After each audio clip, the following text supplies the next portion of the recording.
క్షేత్రాల తొలి గడప దేవుని కడప. కలియుగ ప్రత్యక్ష దైవం శ్రీ వెంకటేశ్వర స్వామి శ్రీ ప్రసన్న వెంకటేశ్వర స్వామిగా అవతరించిన క్షేత్రమే దేవుని కడప. ఈ క్షేత్రానికి అసలు ఈ పేరు ఎలా వచ్చింది? దేవుని కడప క్షేత్ర మహత్యం గురించి ఈ వీడియోలో తెలుసుకుందాం. తిరుమలకు తొలి గడపగా ప్రసిద్ధి చెందిన దేవుని కడప ఆంధ్రప్రదేశ్ వైఎస్ఆర్ జిల్లా కడప నగరంలో గల ఈ దేవాలయం కడప నగర పరిధిలోని దేవుని కడప అనే ప్రాంతంలో ఉంది. దక్షిణ ప్రాంత యాత్రికులు కాశీ వెళ్లడానికి, ఉత్తర భారతదేశ యాత్రికులు రామేశ్వరం వెళ్లడానికి, తిరుమల వెంకటేశ్వరుని వద్దకు కాలిబాటన వెళ్లే వారికి కడపే ప్రధాన మార్గం. ఈ కారణంగా 3 చోట్లకు వెళ్లే భక్తులు ఖచ్చితంగా ఇక్కడ మొదటిగా శ్రీ లక్ష్మీ ప్రసన్న వెంకటేశ్వరుణ్ణి, సోమేశ్వర స్వామిని దర్శించుకుని అనంతరం ఇతర క్షేత్రాలకు వెళ్లేవారు. ఇందువల్లనే 3 క్షేత్రాల తొలి గడపగా దేవుని కడప ప్రసిద్ధి చెందింది.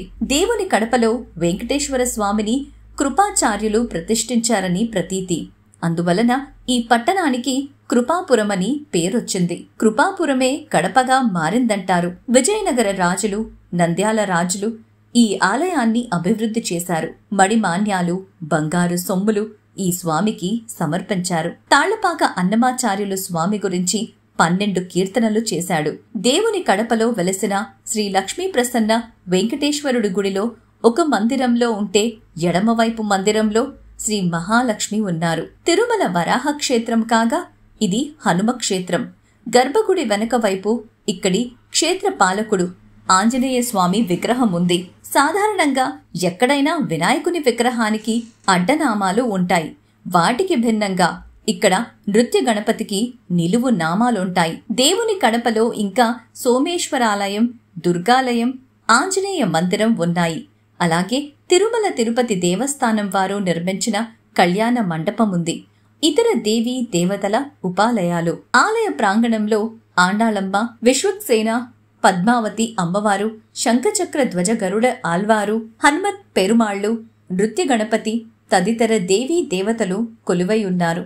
అలాగే విశ్వక్సేన మందిరం, నాగుల విగ్రహాలు, ఆండాళ్ మందిరం, షమీ వృక్షం, ఆల్వర్ల సన్నిధి, కళ్యాణ మంటపం, ఆలయం వెలుపల పుష్కరిణి, అద్దాల మందిరం చూడదగినవి. దేవుని గడపలో కంచి తరహాలో ఆలయ మండప పైభాగంలో రాతి బల్లులు ఉండటం విశేషం.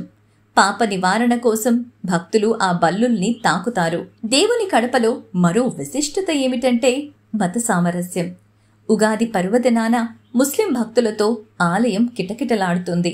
ముస్లిం సోదరులు శ్రీ లక్ష్మీ వెంకటేశ్వర స్వామిని దర్శించుకుని తొలి పూజలు నిర్వహిస్తారు. బీబీ నాచారమ్మను వారు తమ ఇంటి ఆడబిడ్డగా భావించడం ఆనవాయితీగా వస్తోంది.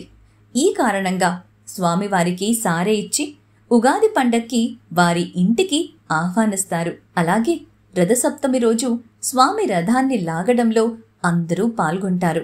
దేవుని కడపలో ప్రతినిత్యం తిరుమల తరహాలోనే పూజాధికాలు జరుగుతాయి.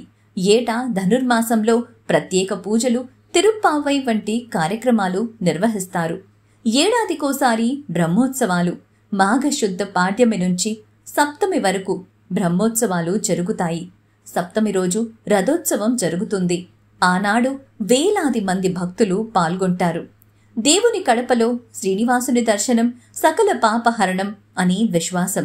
ఇలాంటి మరెన్నో ఆలయ విశేషాలు ఇంకో వీడియోలో చూసేద్దాం.